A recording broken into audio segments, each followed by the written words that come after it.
नमस्कार सर्वांना. श्री स्वामी समर्थ. मी माधुरी. माझ्या चॅनलवर तुम्हा सर्व स्वामी भक्तांचं खूप स्वागत करते.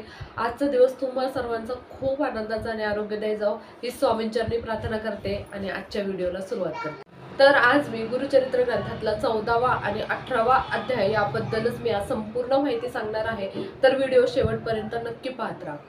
तर गुरुचरित्र ग्रंथातला 14वा आणि 18वा अध्याय हा मेरुमणी मानला जातो. म्हणून आपण रोज गुरुचरित्र ग्रंथ रोज उघडून ते अध्याय आपण नाही पठण करू शकत, कारण की रोज गुरुचरित्र ग्रंथ आपल्याला झाकून ठेवून रोज उघडून वाचन करता येणं अशक्य आहे. म्हणून काय करायचं आहे, आपल्याला असं छोटासा ग्रंथ आपल्याला धार्मिक ग्रंथात मिळून जातात. तर मी हा छोटासा ग्रंथ मी जेव्हा अक्कलकोटला गाणगापूरला गेलेली, तर हा ग्रंथ मी गाणगापुरावरून आणलेला आहे. तर असा ग्रंथ असा छोटाशा ग्रंथामध्ये तुम्हाला 14वा आणि 18वा अध्याय मिळून जाईल. नाहीतर फक्त 14वा अध्यायाचं छोटंसं पुस्तक तुम्हाला मिळेल आणि किंवा 14वा आणि 18वा अध्याय असं दोन्ही अध्यायाचं असं छोटंसं पुस्तक तुम्हाला धार्मिक ग्रंथात कुठेही मिळून जाईल. म्हणून तुम्हाला गुरुचरित्र ग्रंथ रोज उघडण्याची आवश्यकता नाही. संकट परिहार होऊन सकल मनोरथ पूर्ण करणारा 14वा अध्याय जर आपण रोज पठण केला, तर आपल्यावर जे आपत्कालीन संकट येणार असतं, म्हणजे संकट बघा कधी सांगून येत नाही, म्हणून जे आपत्कालीन संकटापासून आपलं रक्षण व्हावं यासाठी आपल्याला रोज 14वा अध्यायाचं आपल्याला पठण करायचं आहे. दारिद्र्य परिहार होऊन अष्टैश्वर्य देणारा, सुख समृद्धी मिळवणारा 18वा अध्याय जर आपण रोज पठण केला तर राजयोग हा नक्की येतो. तर बघा, जर तुम्हाला रोज वाचनात म्हणजे आपण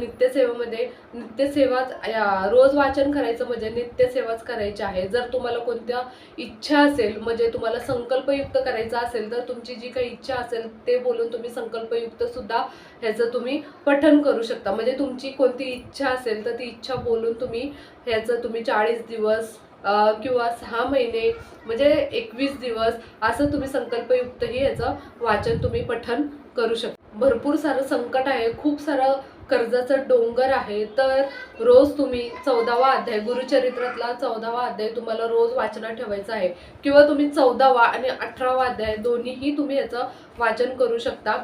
नाही आणि 14वा अध्याय याचं पठण करायला फक्त हार्डली 5 मिनिट लागणार आहे.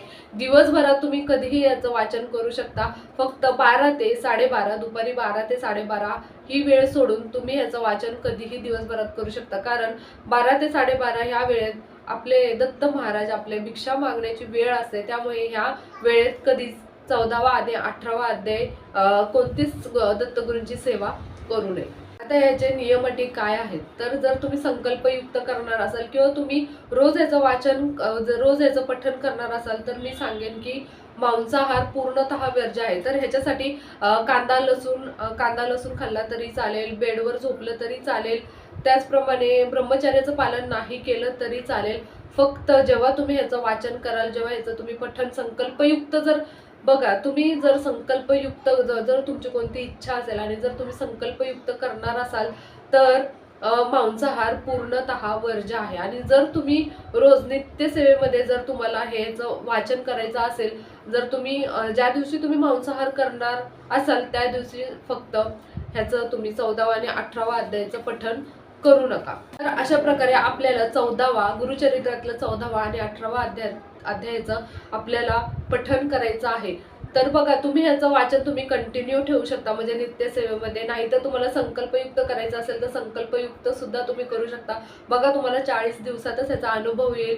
मी सांगण्यापेक्षा तुम्ही स्वतः ह्याचा अनुभव घ्या. भरपूर लोकांना ह्याचा अनुभव आलेला आहे आणि तुम्ही सुद्धा ह्याचा अनुभव नक्की घ्या. जर तुम्हाला रोज वाचन करायचं असेल तर तुम्ही रोज ह्याचं पठण करू शकता. फक्त हार्डली 10 मिनिटं, दोन्ही अध्याय वाचायला 10 मिनिटच लागणार आहे, एका अध्यायाला 5 मिनिटं लागणार आहे. तर दिवसभरातून तुम्ही कधीही याचं वाचन करू शकता आणि तुमचं कितीही संकट असू दे, त्या संकटातून मार्ग तुम्हाला नक्कीच मिळणार आहे.